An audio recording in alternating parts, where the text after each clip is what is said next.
তিনি আল্লাহ, তিনি সর্বশ্রেষ্ঠ। নাজিল করলেন যার কাছে, তিনি মুহাম্মাদুর রাসূলুল্লাহ, তিনি সর্বশ্রেষ্ঠ। নাজিল করলেন যেই মাসে, সেই মাসের নাম রমজান, এটা সর্বশ্রেষ্ঠ। নাজিল করলেন যেই কিতাব, এটার নাম কোরআন, এটা সর্বশ্রেষ্ঠ। নাজিল করলেন যার মাধ্যমে, তার নাম জিবরাইল, তিনি সমস্ত ফেরেশতাদের মধ্যে সর্বশ্রেষ্ঠ। আল্লাহ বলেন আমিও সর্বশ্রেষ্ঠ, মাসও সর্বশ্রেষ্ঠ, নবীও সর্বশ্রেষ্ঠ, বাহকও সর্বশ্রেষ্ঠ, কিতাবও সর্বশ্রেষ্ঠ। তুমি ধরো, তুমিও হবা শ্রেষ্ঠ। তুমি নেও শুধু। শ্রেষ্ঠ মালিক, শ্রেষ্ঠ বন্ধুর নিকটে, শ্রেষ্ঠ কিতাব, শ্রেষ্ঠ মাসে দান করলাম। তুমি ধরো, তুমি নেও বান্দা, ঠিক তোমাকেও শ্রেষ্ঠ দাম দিয়ে দেব, মর্যাদাবান বানিয়ে দেব। হুদাল লিন্নাস, আল্লাহ তাআলা বলেন কেন দিলাম? আল্লাহ তাআলা বলে গোটা বিশ্ব মানবতার হেদায়েতের জন্য। আলো দেখাবে এই কিতাব, আলো দেখাবে, অন্ধকারে পথ দেখাবে, জীবন চলার পথে পথ দেখাবে। হাসবে কিভাবে? আল্লাহ বলেন এটা বলবে।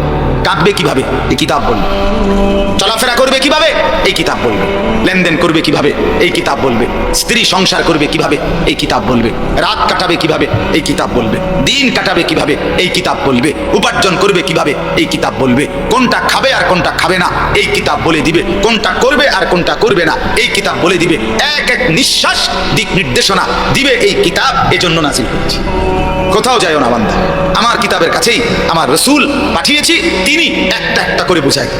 হুদাল লিন্নাস, হুদাল লিন্নাস, সমস্ত মানবতার হেদায়েত এখানে। সব ব্যাপারে পথ নির্দেশ, সব ব্যাপারে দিক নির্দেশনা।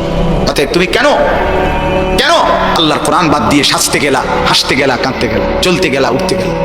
এই জন্য আল্লাহ কোরআনে বলছেন একটা বড় আশ্চর্য কথা, আমার কাছে এটা খুব ভালো লাগে। আল্লাহ কোরআনে বলছে আমার আলোর থেকে যে বঞ্চিত, সে আর কোথাও আলো খুঁজে পায় না, অন্ধকারে হাতড়ায়, মানে অন্ধকারে সে কি এদিক সেদিক ঘোরাফেরা করে। এই জন্য রাসূলুল্লাহ সাল্লাল্লাহু আলাইহি ওয়াসাল্লাম, সাহাবায়ে কেরামের চুল মাথার কেমন ছিল এটা আমরা একবার জেনে নিছি।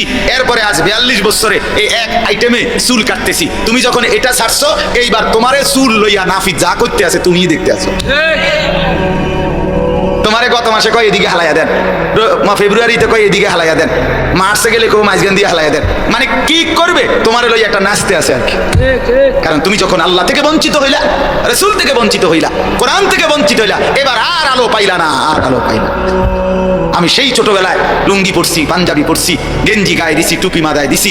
আজকের এই পৃথিবীতে এখানে আইসা ওই 42 বছর বয়সের কাছাকাছি দাঁড়াইয়াও আর কোনোদিন ভাবতে হয় নাই যে চুল টুপি ছাড়া একটু দেখি একটা ছবি উঠে গেছে, কেরুম লাগে।